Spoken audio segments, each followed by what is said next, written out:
The following episode of Crusade for Myth Drannor is adapted from Irongard by Ed Greenwood, published in Dungeon Magazine number 18. As our heroes finish recovering from their ordeal against the Zhentarim raiders and spend their hard-earned coin from the bounty, they see a strange sight. A scraggly bearded old man sits on a worn leather pack in the market square and makes eye contact with the group as he sees them notice him. He mumbles a few words to himself and suddenly vanishes, leaving the pack behind on the ground. Unable to contain her cat-like curiosity, Jade immediately scurries over and begins rifling through the pack, even as the others cautioning its meddling in the affairs of strange old men in the Dalelands. Túrendil invokes the sight of the Seldarine to discern whether the pack is magical, but before he gets very far, the old man reappears.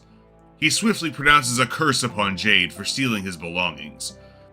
He promptly stalks back over to his bag and picks it up, vanishing in a huff along with the pack, but a burst seam in the pack allows a small wooden box to slip out. This time he disappears for good. Jade scrambles to catch the box even as Túrendil admonishes her for immediately repeating her mistake. She retorts that palming abandoned belongings is always a good idea, as Rill buries her face in her hands. Massul identifies that the old man indeed laid some sort of curse upon Jade. The catfolk soon realizes that her connection to the Weave, the fundamental force that powers all magic on Túrendil, has been severed. In a panic, she drops the box to the ground and stomps on it. The sound of metal clanking on metal comes from within, but divesting herself of the object does not undo the curse. Upon breaking the box, 4 metal vials full of liquid tumble out onto the grass, as Túrendil wryly observes how much worse it could have been. Enraged at her predicament, Jade begins bashing at the vials with her mace as the party tries in vain to talk her down, but cannot overcome the strength of the steel. A firm request from the priest to cease sees little in the way of calming the catfolk. A crowd begins to gather at the commotion, a murmur spreading through the uneasily observing Dalesfolk. Jade retreats from the unwanted attention. Rilyanasse excuses herself from the scene, seeking shelter at the White Hart. Túrendil gathers the scared vials. Massul questions the wisdom of further meddling with the wizard's property, and the priest simply answers that Corellin protects, confident also that the magics remaining in the vials were also not a curse-bearing school. Massul breaks away to search fruitlessly for the unfortunate feline, finding his new friend nowhere in Ashabenford. The dwarf deigns to bring his patronage to the dwarven-run Green Apple. Arriving at the Heart not long after Rill, Túrendil takes up the privacy of a secluded table alongside his ally and begins the work of identifying the party's pilfered potions. The potions turn out to be simple draughts of cure light wounds that leave the imbiber enchanted with a fairy fire effect. The tavern, in a mid-morning lull, is not particularly busy. However, the casting of spells and discussion of strange potions draws the attention of the tavern keeper, one Holdfast Harpenshield. He pulls a chair to the table. "Interesting vials you've got there." Do you want to hear a very stupid story about them? Rilyanasse volunteers, a certain tightness and nervousness evident in her tone. The two elves briefly converse on who might be the better storyteller, with Túrendil admitting that Rilyanasse has always been the greater spinner of yarns. Or do you want to tell Túrendil? Oh, you're a better storyteller than I, Rill, and have been our entire lives. She conveys the details of the morning's misadventures to the sharp ear of the White Hart's owner. Near the end of the tale's telling, Harpenshield interjects, a serious expression on his face. "Could you describe this mad mage to me?" he requests. A detailed account of the mage's manner, aesthetic, and presence lead the tavern owner to shake his head. "You've run afoul of Mad Miram, apprentice to the mad mage Zhentarim." He continues through Rilyannasse's nervous laugh.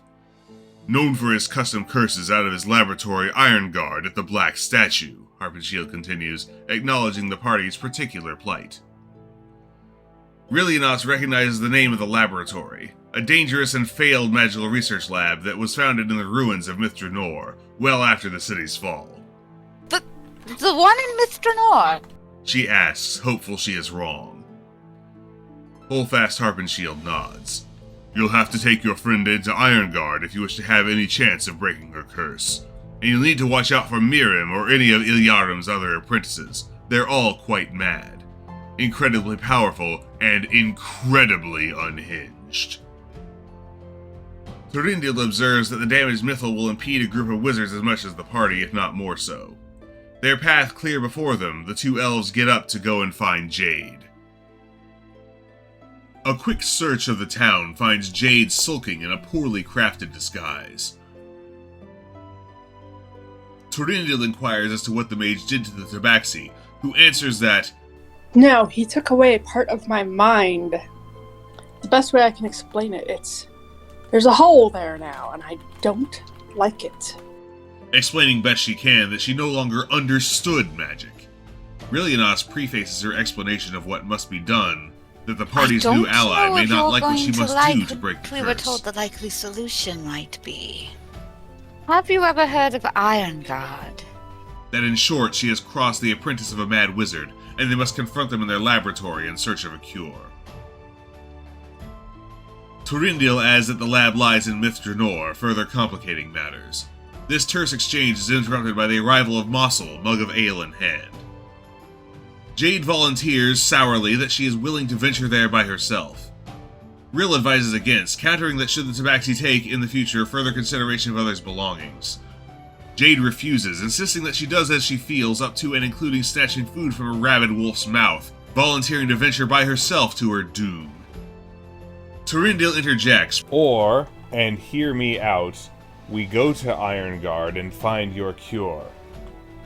He informs Massul, ever so briefly, that the city of Song has changed greatly since the dwarf last set foot there, while Túrendil reassures Jade that being cut off from the weave may in fact be an advantage within the confines of the now calamitous Mythal.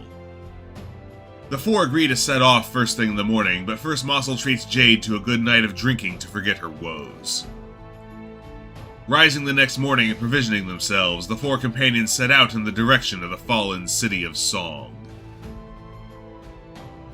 With the instructions to find a large black statue of a helmed warrior on the edges of the Mythal's influence, on the near side of the twisting wood that grows around the city of Song, the four of them set forth.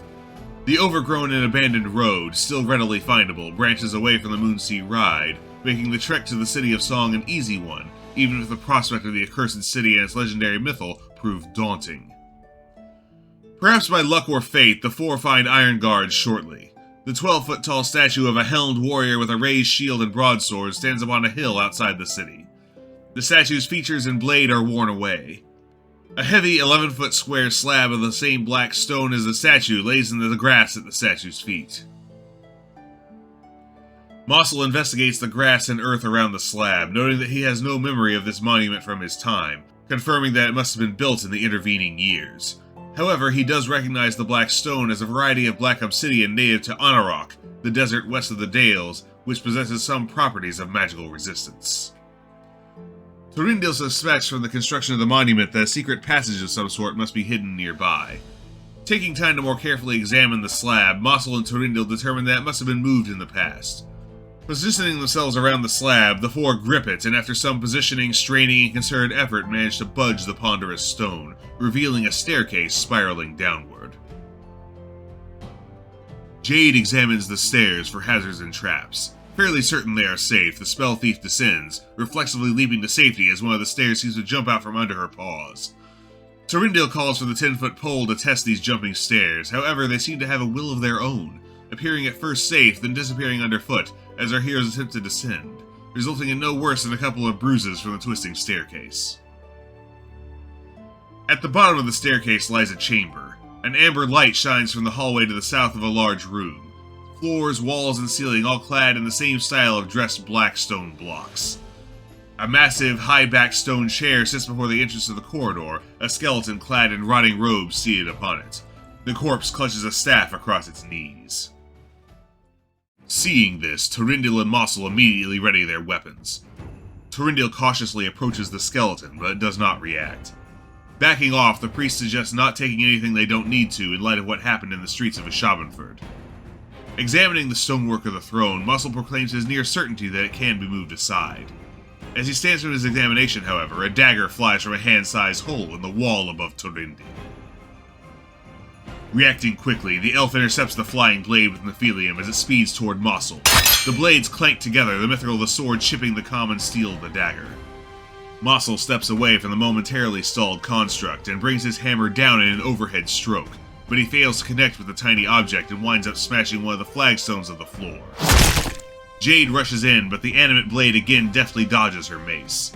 Rill steps off the bottom stair and unlimbers her bedroll, trying to entangle the flying knife, but it again proves an elusive target.